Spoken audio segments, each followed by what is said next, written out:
Hello hi ಸ್ನೇಹಿತರೆ, welcome to Saptagiri YouTube channel.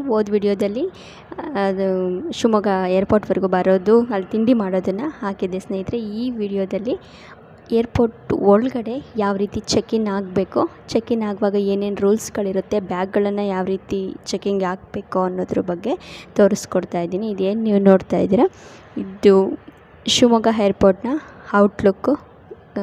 ನಿಜವಾಗ್ಲೂ ಮೋದಿಯವರಿಗೆ ಮೊಟ್ಟ ಮೊದಲನೇದಾಗಿ ಹೃತ್ಪೂರ್ವಕವಾದಂತಹ ಧನ್ಯವಾದಗಳನ್ನ ಹೇಳ್ತಾ ಇದ್ದೀನಿ ಸ್ನೇಹಿತರೆ. ಜನಸಾಮಾನ್ಯರು ಕೂಡ ಫ್ಲೈಟಲ್ಲಿ ಓಡಾಡಬೇಕು ಅನ್ನೋ ಒಂದು ಮನೋಭಾವನೆಯನ್ನು ಇಟ್ಕೊಂಡು ಅವರು ಈ ಒಂದು ಸಾಹಸಕ್ಕೆ ಕೈ ಹಾಕಿದ್ರಲ್ಲ, ನಮ್ಮಂತಹ ಜನಸಾಮಾನ್ಯರು ಕೂಡ ಈ ಫ್ಲೈಟಲ್ಲಿ ಓಡಾಡೋ ಅಂಥ ಭಾಗ್ಯ ಸಿಕ್ಕಿದೆ ಅಂದರೆ ಅದು ಮೋದಿಯವರು ಕೊಟ್ಟಂತಹ ನಮಗೆ ಬಹುದೊಡ್ಡ ಉಡುಗೊರೆ ಅಂತಲೇ ಹೇಳ್ಬೋದು. ಜೈ ಮೋದಿಜಿ, ಮೋದಿಯವರ ದೊಡ್ಡ ಅಭಿಮಾನಿ ನಾನು. ಹಾಗೆ ಏರ್ಪೋರ್ಟ್ ಒಳಗಡೆ ಬಂದ್ವಿ. ಅಲ್ಲೂ ಕೂಡ ಕೆಲವೊಂದು ರೂಲ್ಸ್ಗಳಿತ್ತು. ಆಧಾರ್ ಕಾರ್ಡ್ ಕೊಟ್ಬಿಟ್ಟು ಅಲ್ಲಿ ಸೆಕ್ಯೂರಿಟಿ ಇರ್ತಾರೆ ಪೊಲೀಸವರು, ಅವ್ರ ಹತ್ರ ಆಧಾರ್ ಕಾರ್ಡ್ ಕೊಟ್ಟು ನಮ್ಮ ಒಂದು ಚೆಕ್-ಇನನ್ನು ಆಗಬೇಕಲ್ಲಿ. ಪೂರ್ತಿ ಬ್ಯಾಗೇನು ಚೆಕ್-ಇನ್ ಮಾಡಲ್ಲ. ಇಲ್ಲಿಗೆ ಬಂದ ನಂತರ ಈಗೇನು ನೋಡ್ತಾ ಇದ್ದೀರಾ, ಇದು ಬ್ಯಾಗ್ ಚೆಕ್-ಇನ್. ನಮ್ಮ ಪ್ರತಿಯೊಂದು ಲಗೇಜ್ ಬ್ಯಾಗುಗಳನ್ನು ಕೂಡ ಇಲ್ಲಿ ಚೆಕ್ ಮಾಡ್ತಾರೆ. ಫುಲ್ಲು ಏನೇ ಇದ್ದರೂ ಕೂಡ ಸ್ಕ್ಯಾನ್ ಆಗಿ ಹೊರಗೆ ಬರುತ್ತೆ. ಪ್ರತಿಯೊಂದು ಬ್ಯಾಗು ಕೂಡ ಏನು 25 kg ವ್ಯಾಲ್ಯೂ ಏನು ಕೊಟ್ಟಿದ್ದಾರೆ ಅವರು, ಕ್ಯಾರಿ ಬ್ಯಾಗು 7 kg ಇರುತ್ತೆ ಒಬ್ಬರಿಗೆ. ಅದನ್ನು ಕ್ಯಾರಿ ಮಾಡೋದಾದರೆ ಅದನ್ನು ಕೂಡ ಚೆಕ್-ಇನ್ ಹಾಕಬೇಕು. ಅಲ್ಲಿ ಒಂದು ಟ್ಯಾಗನ್ನು ಹಾಕ್ತಾರೆ. ನಾವು ಇದನ್ನು ಕ್ಯಾರಿ ಮಾಡ್ತಾ ಇಲ್ಲ ಬ್ಯಾಗು, ಲಗೇಜಿಗೆ ಹಾಕಬೇಕು ಅಂದರೆ ಒಂದು ಟ್ಯಾಗನ್ನು ಹಾಕ್ತಾರೆ. ಆ ಟ್ಯಾಗ್ ಹಾಕಿದರೆ ಅದು ಕೂಡ ಬ್ಯಾಗು ನಾವೇನು ಕ್ಯಾರಿ ಮಾಡೋಂಗಿಲ್ಲ, ಫ್ಲೈಟಲ್ಲೇ ಅದು ಕೂಡ ಬ್ಯಾಗು ಬರುತ್ತೆ, ಲಗೇಜ್ ಕೌಂಟ್ರಲ್ಲಿ ಬರುತ್ತೆ ಬ್ಯಾಗು. ಈ ರೀತಿ ದೊಡ್ಡ ದೊಡ್ಡ ಬ್ಯಾಗುಗಳನ್ನು ನಮ್ಮದು ಒಂದು 5 ಬ್ಯಾಗುಗೆ ನಾವು ಟ್ಯಾಗ್ ಹಾಕಿಸಿದ್ವಿ. ಇನ್ನೆಲ್ಲದು ಕೂಡ ಕಡಿಮೆ ಇರೋದರಿಂದ ಅವರವರೇ ಕ್ಯಾರಿ ಮಾಡಿಕೊಂಡ್ರು. ನಮ್ಮದೇನು ಒಂದು 5 ಬ್ಯಾಗ್ ಇತ್ತು, ಎಲ್ಲರದು ಸೇರಿಸಿ ಆ 5 ಬ್ಯಾಗನ್ನು ನಾವು ಟ್ಯಾಗ್ ಹಾಕಿಸ್ಬಿಟ್ಟು ಕ್ಯಾರಿ ಕೊಟ್ವಿ ಲಗೇಜ್ ಬ್ಯಾಗಿಗೆ. ಇಲ್ಲಿ ಬಂದರೆ ಇದು ನಮ್ಮ ಬೋರ್ಡಿಂಗ್ ಪಾಸ್ ತಗೊಳ್ಳೋ ಅಂಥ ಒಂದು ಕಂಪಾರ್ಟ್ಮೆಂಟು. ಇಲ್ಲಿ ನಾವು ಏನು ಆನ್ಲೈನಲ್ಲಿ ಮುಂಚೆನೇ ಬುಕ್ ಮಾಡ್ಕೊಂಡಿದ್ವಿ, ಆ ಲೀಸ್ಟನ್ನು ಕೊಟ್ವಿ. ಆ ಲೀಸ್ಟನ್ನು ಅವ್ರಿಗೆ ಕೊಟ್ಟ ಮೇಲೆ ಅವರು ಒಬ್ಬೊಬ್ಬರಾಗೇ ಹೆಸರನ್ನು ಹೇಳ್ತಾರೆ. ಆ ಹೆಸರಿನ ಆಧಾರದ ಮೇಲೆ ಹೋದರೆ ನಮಗೆ ಒಂದೊಂದಾಗಿ ಬೋರ್ಡಿಂಗ್ ಪಾಸ್ ಸಿಗುತ್ತೆ. ಮತ್ತು ನಮ್ಮ ಕ್ಯಾರಿ ಬ್ಯಾಗುಗಳು ಕೂಡ ಇಲ್ಲಿ ತೂಕ ಆಗುತ್ತೆ, ಎಷ್ಟೆಷ್ಟು ಬ್ಯಾಗುಗಳು ಎಷ್ಟೆಷ್ಟು kg ಇದೆ. ಅಲ್ಲಿ 7 kgಗಿನ್ನ ಒಳಗಡೆ ಇತ್ತು ಅಂದರೆ ಆಟೋಮೆಟಿಕಲಿ ಅವರೇ ಕೇಳ್ತಾರೆ, ನೀವು ಕ್ಯಾರಿ ಮಾಡ್ತೀರಾ ಅಥವಾ ಟ್ಯಾಗ್ ಹಾಕಬೇಕಾ ಅಂತ ಕೇಳ್ತಾರೆ. ನಮ್ದು ಬೈ ಚಾನ್ಸ್ ಒಂದು ಬ್ಯಾಗಿನ ಜಿಫ್ ಏನಾಗ್ಬಿಟ್ಟಿತ್ತು ಅಂತಂದರೆ, ನಮ್ಮ ಅಣ್ಣ ಅವ್ರ ಬ್ಯಾಗಿಂದು ಜಿಫ್ ಮುರಿದೋಗ್ಬಿಟ್ಟಿತ್ತು. ಅಲ್ಲಿಗೆ ಬಂದ್ವಿ, ಅವರು ಎಲ್ಲ ಚೆಕ್ ಮಾಡುವಾಗ ಜಿಫ್ ಮುರಿದೋಯ್ತು. ಹಂಗಾಗಿ ಒಂದು ಕ್ಯಾರಿ ಲಗೇಜ್ ಬ್ಯಾಗಿಗೆ ಸಿಗ್ನೇಚರ್ ಹಾಕಿಸ್ಕೊಂಡ್ರು. ಅಂದರೆ ಅಲ್ಲಿ ಏನೇ ಬ್ಯಾಗಲ್ಲಿ ಏನೇ ಸಮಸ್ಯೆ ಬಂದರೂ ಕೂಡ ಅದಕ್ಕೆ ನಾವೇ ಜವಾಬ್ದಾರರು ಅಂತಕ್ಕಂಥ ಒಂದು ಪ್ರೂಫಿಗೋಸ್ಕರ ಒಂದು ಬ್ಯಾಗಿಗೆ ಮಾತ್ರ ನಮ್ಮ ಹತ್ರ ಸಿಗ್ನೇಚರ್ ಹಾಕಿಸ್ಕೊಂಡ್ರು. ಇನ್ನು ಯಾವುದೇ ಬ್ಯಾಗಿಗೂ ಕೂಡ ಸಿಗ್ನೇಚರ್ ಕೇಳಲಿಲ್ಲ. ಎಲ್ಲ ಬ್ಯಾಗುಗಳು ಕೂಡ ನಾವೇನು ಟ್ಯಾಗ್ ಹಾಕ್ಸಿದ್ವಿ ಎಲ್ಲ ಬ್ಯಾಗು ಕೂಡ ತೂಕ ಹಾಗೇ ಆಗುತ್ತೆ. ಒಂದು 16 kg ಇತ್ತು, ಒಂದು 13 ಇತ್ತು, ಒಂದು 14 ಇತ್ತು. ಹೀಗೆ ಎಲ್ಲರ ಬ್ಯಾಗು ಕೂಡ ಒಂದು 5 ಬ್ಯಾಗು ಏನು ಕ್ಯಾರಿ ಕೊಟ್ಟಿದ್ವಿ, ಟ್ಯಾಗಿಗೆ ಕೊಟ್ಟಿದ್ವಿ, 5 ಬ್ಯಾಗನ್ನು ಕೂಡ ತೂಕ ಆಯಿತು. ತೂಕ ಆಗಿ ಅದು ಸೀದಾ ಕೂಡ ನಮ್ಮ ಡೈರೆಕ್ಟ್ ಅದು ನಾವೇನು ಅದನ್ನು ತಗೊಂಡು ಹೋಗಿಲ್ಲ, ಸೀದಾ ಫ್ಲೈಟಲ್ಲೇ ಬರುತ್ತೆ. ನಾವು ಅದನ್ನು ತಿರುಪತಿ ಏರ್ಪೋರ್ಟಲ್ಲಿ ರಿಸೀವ್ ಮಾಡ್ಕೋಬೇಕಾಗುತ್ತೆ ಆ ಬ್ಯಾಗುಗಳನ್ನು. ಇದಷ್ಟೂ ಕೂಡ ಬ್ಯಾಗ್ ಕ್ಯಾರಿ ಆದ ನಂತರ ನೆಕ್ಸ್ಟ್ ಇಲ್ಲಿ ಮೇಡಮ್ ಏನಿದ್ದಾರೆ ಅವ್ರ ಹೆಸರನ್ನ ಕೂಗ್ತಾರೆ. ಅವರ ಹೆಸ್ರ ಆಧಾರದ ಮೇಲೆ ನಾವೇನು ಬುಕ್ಕಿಂಗ್ ಮಾಡಿದ್ವಿ ಈಸಿ ಮೈ ಟ್ರಿಪ್ ಆ್ಯಪಲ್ಲಿ ನಾವು ಫ್ಲೈಟ್ ಟಿಕೆಟನ್ನು ಬುಕ್ ಮಾಡಿದ್ದು. ಖಂಡಿತ ಸ್ನೇಹಿತರೆ, ಮುಂದಿನ ವೀಡಿಯೋದಲ್ಲಿ ನಾನು ಈಸಿ ಮೈ ಟ್ರಿಪ್ಪಲ್ಲಿ ಯಾವ ರೀತಿ ಫ್ಲೈಟ್ ಟಿಕೆಟನ್ನು ಬುಕ್ ಮಾಡ್ಕೋಬೋದು ಅನ್ನೋದ್ರ ಬಗ್ಗೆ ನಾನು ವೀಡಿಯೋ ಖಂಡಿತವಾಗ್ಲೂ ನಾನು ತೋರಿಸ್ತೀನಿ. ನಾವು ಒಂದು 3 ತಿಂಗಳು ಮುಂಚೆನೇ ಫ್ಲೈಟ್ ಟಿಕೆಟು, ತಿರುಪತಿದು ರೂಮ್ ಟಿಕೆಟು ಎಲ್ಲದನ್ನು ಕೂಡ 3 ತಿಂಗಳು ಮುಂಚೆನೇ ನಾವು ಬುಕ್ ಮಾಡಿದ್ವಿ. ಸಿಕ್ತು. ಕೊನೆಗೂ ಬೋರ್ಡಿಂಗ್ ಪಾಸು ನಂದು, ನಮ್ಮ ಮನೆಯವ್ರದ್ದು, ನಮ್ಮ ಮಾವರದು, ಹಾಗೆ ದರ್ಶನ್ದು. ಇನ್ನೆಲ್ಲರೂ ಕೂಡ ಅವರವರೇ ಬೋರ್ಡಿಂಗ್ ಪಾಸ್ ತೊಗೊಂಡ್ರು. ದರ್ಶನ್ ಹಿಂದೆ ನಿಂತಿದ್ದ, ಹಂಗಾಗಿ ನಮ್ಮ 4 ಜನದ್ದು ಕೂಡ ನಾನೇ ಇಸ್ಕೊಂಡೆ ಬೋರ್ಡಿಂಗ್ ಪಾಸ್ನ. ಬೋರ್ಡಿಂಗ್ ಪಾಸ್ ಇಸ್ಕೊಂಡ್ಮೇಲೆ ಇದು ಸೆಕೆಂಡ್ ಕಂಪಾರ್ಟ್ಮೆಂಟು. ಈ ಸೆಕೆಂಡ್ ಕಂಪಾರ್ಟ್ಮೆಂಟಲ್ಲಿ ಬೋರ್ಡಿಂಗ್ ಪಾಸ್ ಇಸ್ಕೊಂಡವರೆಲ್ಲರೂ ಕೂಡ ಇಲ್ಲಿ ಕೂತಿರ್ತಾರೆ. ಇಲ್ಲಿ ಮತ್ತೊಂದು ರೀತಿ ಚೆಕ್ಕಿಂಗ್ ನಡೆಯುತ್ತೆ ಸ್ನೇಹಿತರೆ. ಇಲ್ಲಿ ಇನ್ನೂ ಚೆಕ್ಕಿಂಗಿಗೇನು ಅಲೋ ಇರಲಿಲ್ಲ, ಏಕೆಂದರೆ ಇನ್ನೂ ಕೂಡ ಅಲ್ಲಿನ ಸಿಬ್ಬಂದಿಗಳು ಇವಾಗ ಡ್ಯೂಟಿಗೆ ಜಾಯ್ನ್ ಆಗ್ತಾಯಿದ್ರು. ನಾವು 9-9:30 ಏರ್ಪೋರ್ಟ್ ಒಳಗಡೆ ಇದ್ವಿ. 10 ಗಂಟೆ ಮೇ ಬಿ ಅಂತ ಅಂದ್ಕೊಳ್ಳಿ. ತಿಂಡಿ ಎಲ್ಲ ತಿಂದಾದ್ಮೇಲೆ 10 ಗಂಟೆ ಒಳಗೆ ಹೋದ್ವಿ. ಎಲ್ಲರೂ ಕೂಡ ಆವಾಗಿನ್ನೂ ಡ್ಯೂಟಿಗೆ ಜಾಯ್ನ್ ಆಗ್ತಾಯಿದ್ರು.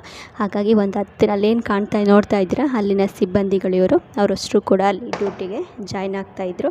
ಹಾಗಾಗಿ ನಾವು ಕೂಡ ವೆಯ್ಟ್ ಮಾಡಿದ್ವಿ. ಒಂದು 10-15 ನಿಮಿಷ ವೆಯ್ಟ್ ಮಾಡಿದ ಮೇಲೆ ಅವರೇ ಕೂಡ ಕರೀತಾರೆ.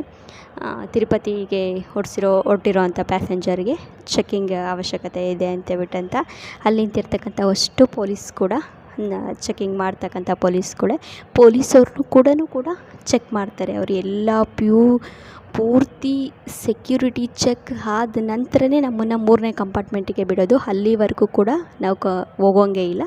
ಏನು ಬೋರ್ಡಿಂಗ್ ಪಾಸ್ ತೊಗೊಂಡು ಅವರು ಸೆಕ್ಯೂರಿಟಿ ಚೆಕ್ ಆಗೋವರೆಗೂ ಕೂಡ ಇಲ್ಲೇ ಕೂತಿರಬೇಕು. ಎಲ್ಲರೂ ನನ್ನ ತಮ್ಮ ಕಿರಣ್ ಬಾಸು, ದರ್ಶನ್ ಬಾಸು, ಅಣ್ಣ ಹಿಂದ್ಗಡೆ ಹತ್ಕೆ, ಇವರು ಮಹೇಶ್ ಅಣ್ಣ, ಇವ್ರು ಇನ್ನೊಬ್ಬರು ನಮ್ಮ ಮನೆಯವ್ರ ಅಣ್ಣ ಮಹೇಶ್ ಅಣ್ಣ, ನಮ್ಮ ಲಾವಿ, ಎಲ್ಲರೂ ಕೂಡ ಹಾಯ್ ಮಾಡ್ತಾಯಿದ್ದು. ಪರಮಣ್ಣ, ಆ ಕಡೆ ನಮ್ಮ ಚಿಕ್ಕಪ್ಪ, ನಮ್ಮ ಪೂರ್ಣಿಮಾ, ಈ ಕಡೆ ಬಂದರೆ ಇವರು ರಂಗನಾಥಣ್ಣ, ಅವರು ಕುಮಾರಣ್ಣ, ಹಾಗೆ ಅವರು ಅಶೋಕಣ್ಣ, ಆ ಕಡೆ ಇರೋರು ನಮ್ಮ ಮನೆಯವ್ರ ಅಕ್ಕನ ಯಜಮಾನ್ರು ಶಿವಣ್ಣ, ಇವರು ನಮ್ಮ ಮನೆಯವರು. ಅಷ್ಟರು ಕೂಡ ಎಲ್ಲರೂ ಕೂಡ ಬೋರ್ಡಿಂಗ್ ಪಾಸ್ ತಗೊಂಡು ಸಖತ್ತು ಎಕ್ಸೈಟ್ಮೆಂಟ್ ಆಗಿದ್ದಾರೆ ಸ್ನೇಹಿತರೆ. ನಿಜವಾಗ್ಲೂ ಇನ್ನೊಮ್ಮೆ ಮೋದಿಗೆ ಥ್ಯಾಂಕ್ಸ್ ಹೇಳಬೇಕು. ಅವರ ಒಂದು ಆಶೀರ್ವಾದದಿಂದನೇ ನಾವು ಇವತ್ತು ಜನಸಾಮಾನ್ಯರು ಕೂಡ ನಾವು ಫ್ಲೈಟ್ ಹತ್ತುತ್ತಾ ಇದ್ದೀವಿ ಸ್ನೇಹಿತರೆ. ನಿಜವಾಗ್ಲೂ ಮತ್ತೊಮ್ಮೆ ಮೋದಿ ಬರಲಿ, ಇಂತಹ ಹೊಸ ಯೋಜನೆಗಳನ್ನು ತರಲಿ ಅಂತ ನಾನು ಆಶಿಸ್ತೀನಿ. ಜೈ ಮೋದಿಜಿ. ಮತ್ತೊಮ್ಮೆ ಎಲ್ಲರೂ ಕೂಡ ಬೋರ್ಡಿಂಗ್ ಪಾಸ್ ತೊಗೊಂಡ್ಮೇಲೆ ಇದೇನು ನೋಡ್ತಾ ಇದ್ದೀರಾ, ಇದು 3rd ಕಂಪಾರ್ಟ್ಮೆಂಟು. ಇಲ್ಲಿ ಪೂರ್ತಿ ಸೆಕ್ಯೂರಿಟಿ ಚೆಕ್ ಆದ ನಂತರನೇ ಇಲ್ಲಿಗೆ ಬಿಡೋದು. ಅದಕ್ಕೂ ಮುಂಚೆ ಯಾರನ್ನು ಕೂಡ ಇಲ್ಲಿಗೆ ಬಿಡೋದಿಲ್ಲ. ಪೂರ್ತಿ ಏನು ಮೊಬೈಲು, ಚಾರ್ಜರು, ಮೈಕು, ನಾವು ಹಾಕ್ಕೊಂಡಿರೋ ಅಂಥ ಬೆಲ್ಟ್ ಕೂಡ ಮೆಟಲ್ ಐಟಮ್ ಆಗಿರುತ್ತೆ. ಅದರಿಂದ ಬೆಲ್ಟು ಕೂಡ ಸೆಕ್ಯೂರಿಟಿ ಚೆಕ್ಕಿಗೆ ಹಾಕಬೇಕಾಗುತ್ತೆ. ಮತ್ತು ಚಾರ್ಜರ್ ಹಾಕಬೇಕಾಗುತ್ತೆ. ಈವನ್ ನಾವು ಕಟ್ಕೊಂಡಿರೋ ವಾಚ್ ಕೂಡ ನಾವು ಸೆಕ್ಯೂರಿಟಿ ಚೆಕ್ಕಿಗೆ ಹಾಕಬೇಕಾಗುತ್ತೆ. ಇಲ್ಲಿ ಏನು ನೀವು ನೋಡ್ತಾ ಇದ್ದೀರಾ, ಇದು 3rd ಕಂಪಾರ್ಟ್ಮೆಂಟ್. ಇಲ್ಲಿಂದ ಸೀದಾ ಫ್ಲೈಟ್ ಹತ್ರಕ್ಕೆ ಹೋಗೋ ಅಂಥದ್ದು. ಈ ಡಿಸ್ಪ್ಲೇಲಿ ತೋರಿಸ್ತಾ ಇರ್ತಾರೆ ಯಾವ ಫ್ಲೈಟು ಎಷ್ಟೊತ್ತಿಗೆ ಅವೈಲೇಬಲ್ ಇದೆ, ಎಷ್ಟೊತ್ತಿಗೆ ಬರುತ್ತೆ ಅಂತ ಅನೌನ್ಸ್ಮೆಂಟ್ ಕೂಡ ಮಾಡ್ತಾ ಇರ್ತಾರೆ ಸ್ನೇಹಿತರೆ. ಇದೆಲ್ಲ ಸೆಕ್ಯೂರಿಟಿ ಚೆಕ್ ಆದ ನಂತರ ಕೂತಿರೋದು. ಸೆಕ್ಯೂರಿಟಿ ಚೆಕ್ ಮುಗಿದಿದೆ ನಮ್ಮದು ಆಲ್ರೆಡಿ, ಅದು ನೆಕ್ಸ್ಟ್ ವೀಡಿಯೋದಲ್ಲಿ ಬರುತ್ತೆ. ಇಲ್ಲಿದು ಪುಷಪ್ ಡೋರು, ಸೆನ್ಸರ್ ಡೋರು. ನಾವು ಮುಂದೆ ಹೋದರೆ ಮಾತ್ರ ಓಪನ್ ಆಗುತ್ತೆ. ಬಟ್ ನಾವು ಯಾರೂ ಕೂಡ ಅಲ್ಲಿಗೆ ಹೋಗೋಗಿಲ್ಲ. ಪೊಲೀಸವ್ರು ಬಂದುಬಿಡ್ತಾರೆ ನಾವು ಹೋದರೆ. ಸಲ ಏನಾಗಿತ್ತು ಅಂದರೆ ನಮ್ಮ ಶ್ರೇಯಾ ಅಲ್ಲಿಗೆ ಹೋಗ್ಬಿಟ್ಟಿದ್ದ, ಆ ಕಡೆಯಿಂದ ಸೆನ್ಸರ್ ವರ್ಕ್ ಆಗಲಿಲ್ಲ. ಆವಾಗ ಪಾಪ ಪೊಲೀಸ್ ಬಂದುಬಿಟ್ಟು ಒಳಗಡೆ ಕರೆದ್ರು, ಹೇಳಿದರು ಹಂಗೆಲ್ಲ ಬಿಡಬಾರ್ದು ಅಂತ. ಇವರು ನಮ್ಮ ಅಣ್ಣಂದು ಚೆಕಿಂಗ್ ಮಾಡ್ತಾ ಇದ್ದಾರೆ. ಹೇಳಿದ್ದಾರೆ ತುಂಬ ಟೈಟ್ ಸೆಕ್ಯೂರಿಟಿ ಚೆಕ್ ಇರುತ್ತೆ ಸ್ನೇಹಿತರೆ. ನಿಜವಾಗ್ಲೂ ಶಿವಮೊಗ್ಗ ಏರ್ಪೋರ್ಟು ಹೊಸ ಏರ್ಪೋರ್ಟ್ ಆದರೂ ಕೂಡ ತುಂಬ ಟೈಟ್ ಸೆಕ್ಯೂರಿಟಿ ಚೆಕ್ ಇರುತ್ತೆ. ಪ್ರತಿಯೊಂದನ್ನು ಕೂಡ ಮೊಬೈಲು, ಚಾರ್ಜರು, ಇವನ್ನು ಕೈಗೆ ಕಟ್ಕೊಂಡಿರೋವಂಥ ವಾಚು, ಸ್ಮಾರ್ಟ್ ವಾಚ್ ಆಗಿರ್ಬೋದು, ಇವನ್ ಯಾವುದಾದ್ರೂ ವಾಚ್ ಆಗಿರ್ಬೋದು. ಮತ್ತು ನಾವೇನು ಬೆಳ್ಳಿದು ಹುಡ್ದಾರ ಆಗಿದ್ರೂ ಕೂಡ ಕೆಲವೊಂದು ಸಲ ಅದು ಸೆನ್ಸರ್ ಹೊಡೆಯುತ್ತೆ, ಆವಾಗ ತೆಗೆದು ಹಾಕಲೇಬೇಕಾಗುತ್ತೆ. ಹಾಗೆ ಕಾಯಿನ್ನು ನಾವು ಏನು ಚಿಲ್ಲರೆ ತೊಗೊಂಡೋಗಿರ್ತೀವಿ ಅದು ಕೂಡ ಸೆನ್ಸರ್ ಹೊಡೆಯುತ್ತೆ, ಅದನ್ನು ಕೂಡ ಸೆಕ್ಯೂರಿಟಿ ಚೆಕ್ ಆಗಬೇಕು. ಇದೆಲ್ಲ ಸೆಕ್ಯೂರಿಟಿ ಚೆಕ್ ಆದ ನಂತರ ಒಂದು 15 ನಿಮಿಷ ವೆಯ್ಟ್ ಮಾಡಿದರೆ ನಮ್ಮ ಫ್ಲೈಟ್ ಬಂತು. ಹಾಗಾಗಿ ನಾವು ಬೋರ್ಡಿಂಗ್ ಪಾಸ್ನ ಅವರಿಗೆ ಕೊಟ್ಟು ಅವರಿಂದ ಅಲ್ಲಿ ಅಪ್ರೂವ್ ಮಾಡಿಕೊಂಡು ನೆಕ್ಸ್ಟ್ ನಮ್ಮದು ಸ್ಟಾರ್ ಏರ್ ಫ್ಲೈಟ್ ಆಗಿರೋದ್ರಿಂದ ಸ್ಟಾರ್ ಏರ್ದೇ ಬಸ್ ಬರುತ್ತೆ ಸ್ನೇಹಿತರೆ ಫ್ಲೈಟ್ ಹತ್ರ ಹೋಗೋಕ್ಕೆ. ಆ ಫ್ಲೈಟಲ್ಲಿ ಹತ್ಕೊಂಡು ಸೀದಾ ಫ್ಲೈಟ್ ಹತ್ರ ಹೋಗ್ತಾ ಇದ್ದೀವಿ.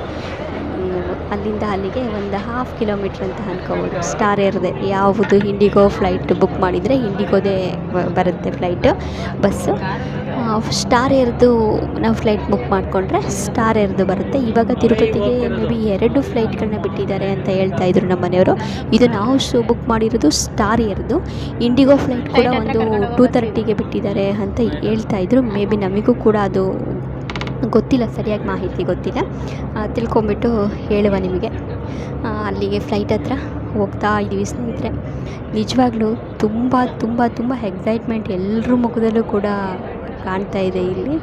ನಮಗೆ ನಿಜವಾಗಿ ನಮಗೆ ಫಸ್ಟ್ ಟೈಮ್ ಇದಕ್ಕಿಂತ ಡಬಲ್ ಎಕ್ಸೈಟ್ಮೆಂಟ್ ಇತ್ತು. ಈಗ ಒಂದು ರೀತಿ ಮನಸ್ಸಿಗೆ ಸಮಾಧಾನ, ಅಪ್ಪ ನಾವು ನೋಡಿದ್ವಿ, ನಮ್ಮ ಜೊತೆ ನಮ್ಮ ಸಂಬಂಧಿಕರನ್ನು ಕೂಡ ತೋರಿಸ್ತಾ ಇದ್ದೀವಲ್ಲ ಅನ್ನೋ ಒಂದು ಆತ್ಮತೃಪ್ತಿ, ಖುಷಿ ನಿಜವಾಗ್ಲೂ ಕಾಣಿಸ್ತಾ ಇದೆ. ಇದು ಶಿವಮೊಗ್ಗ ಏರ್ಪೋರ್ಟಿಂದ ಸ್ವಲ್ಪ ಮುಂದೆ ಹೋಗ್ತಾ ಇದ್ದೀವಿ.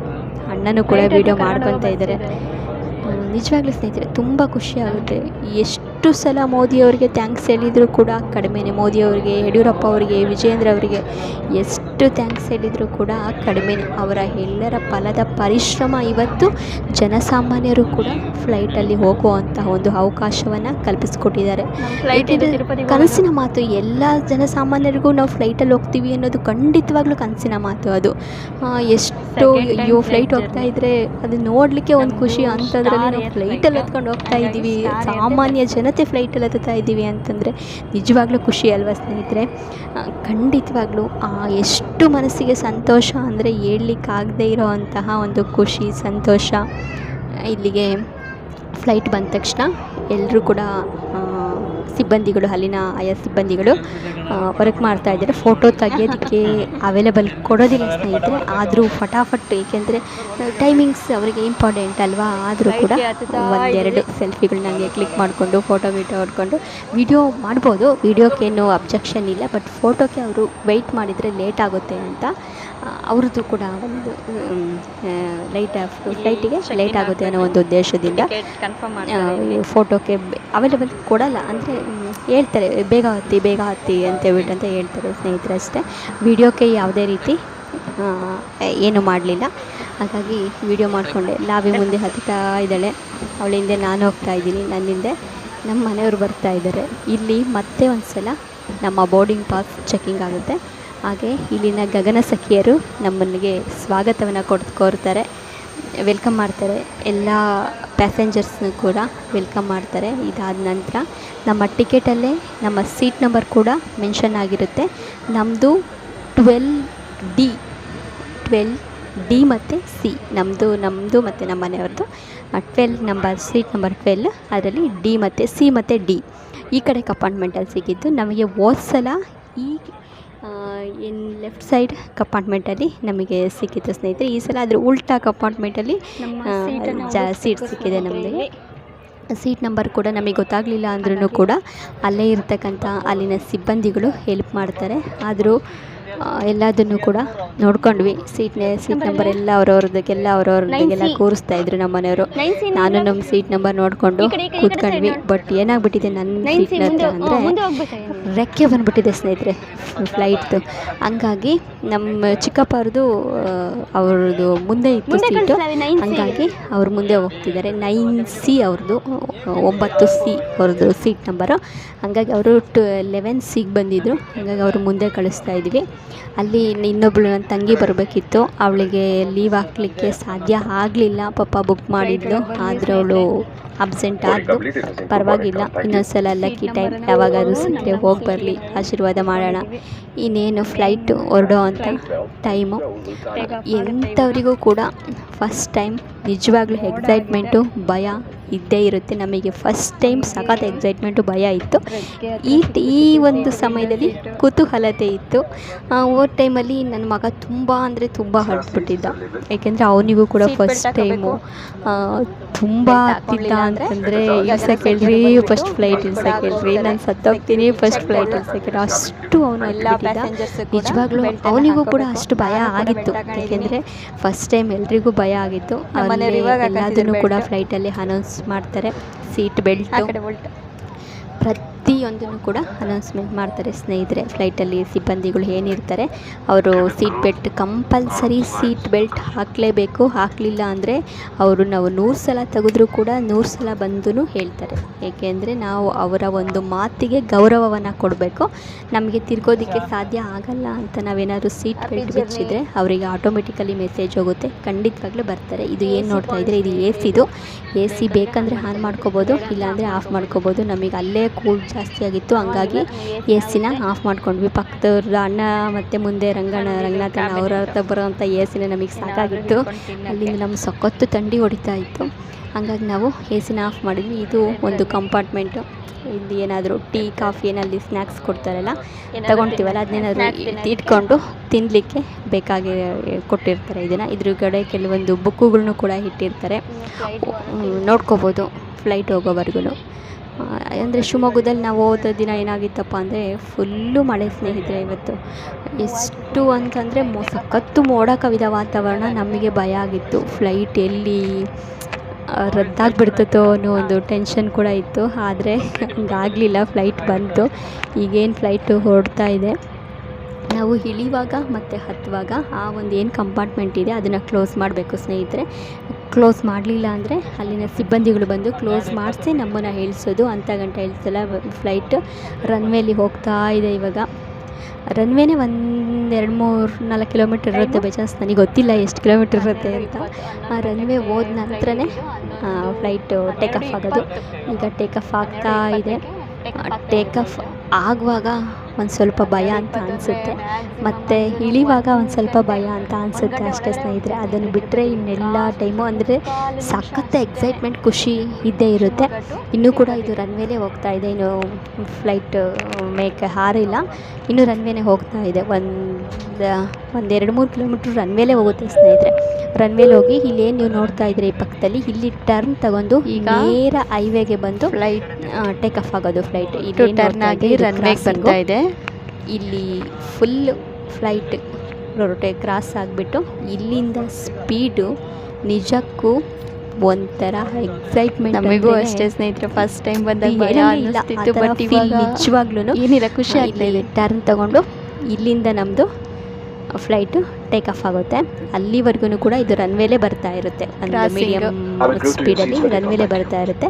ರನ್ವೇ ಬಿಟ್ಟು ಆದ ನಂತರ ಟೇಕ್ ಆಫ್ ಆಗುವಾಗ ಇದ್ರ ಸ್ಪೀಡ್ ಕೂಡ ಜಾಸ್ತಿ ಆಗುತ್ತೆ. ಕ್ರಾಸ್ ಆದ ನಂತರ ಈಗ ರನ್ವೇ ಸ್ಟಾರ್ಟ್ ಅವಶ್ಯಕತೆ ಇಲ್ಲ. ಎಲ್ಲಾದರೂ ಇದು ರನ್ವೇ ಫ್ಲೈಟಿನ ಸಿಬ್ಬಂದಿಗಳು ಅನೌನ್ಸ್ಮೆಂಟ್ ಮಾಡ್ತಾ ಇರ್ತಾರೆ. ಪ್ರತಿಯೊಂದನ್ನು ಕೂಡ ಬೆಲ್ಟ್ ಹಾಕ್ಕೊಳೋದು, ಈಗ ರನ್ವೇಲಿ ಸ್ಪೀಡ್ ಹೋಗೋದು, ಆಕ್ಸಿಜನ್ ಹಾಕ್ಕೊಳೋದಕ್ಕಾದ್ರೂ ಆಗಿರ್ಬೋದು. ಪ್ರತಿಯೊಂದಕ್ಕೂ ಕೂಡ ನಮ್ಮ ಫ್ಲೈಟ್ ಸಿಬ್ಬಂದಿಗಳು ಏನಿದ್ದಾರೆ, ಸ್ಟಾರ್ ಏರೋರು ಅನೌನ್ಸ್ಮೆಂಟ್ ಮಾಡ್ತಾನೆ ಇರ್ತಾರೆ. ಮೇಯ್ನ್ ಇನ್ನೊಂದು ಅನೌನ್ಸ್ಮೆಂಟ್ ಅಂದರೆ ಫ್ಲೈಟಿಗೆ ನಾವು ಯಾವಾಗ ಹತ್ತುತ್ತೀವೋ ಆಟೋಮೆಟಿಕಲಿ ನಾವು ಮೊಬೈಲ್ಸ್ಗಳನ್ನ ಫ್ಲೈಟ್ ಮೋಡಿಗೆ ಹಾಕಲೇಬೇಕು ಸ್ನೇಹಿತರೆ. ಇಲ್ಲ ಅಂದರೆ ಅವರು ಪದೇ ಪದೇ ಅನೌನ್ಸ್ಮೆಂಟ್ ಮಾಡ್ತಾ ಇರ್ತಾರೆ. ಯಾಕೆಂದರೆ ಫ್ಲೈಟಿನ ಏನಿದೆ ದಾರಿ ಅವರಿಗೆ ಸಿಗೋವಂತಹ ತರಂಗಗಳಲ್ಲಿ ಈ ನಮ್ಮ ಮೊಬೈಲ್ ತರಂಗಗಳು ಮತ್ತು ಫ್ಲೈಟ್ ತರಂಗಗಳಿಗೂ ಕೂಡ ಡಿಫ್ರೆಂಟ್ ಇರೋದ್ರಿಂದ ಅವರಿಗೆ ನೀಟಾಗಿ ಸಿಗ್ನಲ್ ಸಿಗೋದಿಲ್ಲ ಅಂತ ಒಂದು ಕಾರಣದಿಂದ ಎಲ್ಲರ ಮೊಬೈಲ್ನೂ ಕೂಡ ಫ್ಲೈಟ್ ಮೋಡಿಗೆ ಹಾಕಿ ಅಂತ ಹೇಳ್ತಾರೆ. ಈ ಸ್ಪೀಡು ನಾವು ಫ್ಲೈಟ್ ಹತ್ತಿದ ತಕ್ಷಣ ಫ್ಲೈಟ್ ಮೋಡಿಗೆ ಹಾಕೋದು ಬೆಸ್ಟ್. ಫಸ್ಟ್ ಟೈಮಲ್ಲಿ ಭಯ ಆಗಿತ್ತು, ಈಗೇನು ಭಯ ಅಂತ ಅನ್ನಿಸ್ತಿಲ್ಲ. ಟೇಕ್ ಆಫ್ ಆಗ್ತಾ ಇದೆ. ಇನ್ನೊಂದು 2-3 ಸೆಕೆಂಡಲ್ಲಿ ಫ್ಲೈಟು ಟೇಕ್ ಆಫ್ ಆಗುತ್ತೆ ಸ್ನೇಹಿತರೆ. ಈಗ ಇಲ್ಲಿ ಕೆಲವು ಜನ ಕೂಗಾಡ್ತಾ ಇರ್ತಾರೆ, ಫಸ್ಟ್ ಟೈಮ್ ಬಂದಿರೋರು.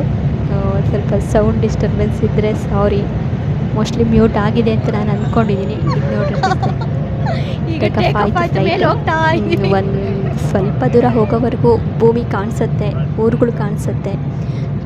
ಮೋಡ ಆಗಿರೋದ್ರಿಂದ ನಮಗೆ ಇಲ್ಲಿನ ವೆದರು ಒಂದು ಸ್ವಲ್ಪ ಅಷ್ಟಿದಾಗಿ ಸ್ಯಾಟಿಸ್ಫ್ಯಾಕ್ಷನ್ ಅಂತ ಅನ್ನಿಸ್ಲಿಲ್ಲ.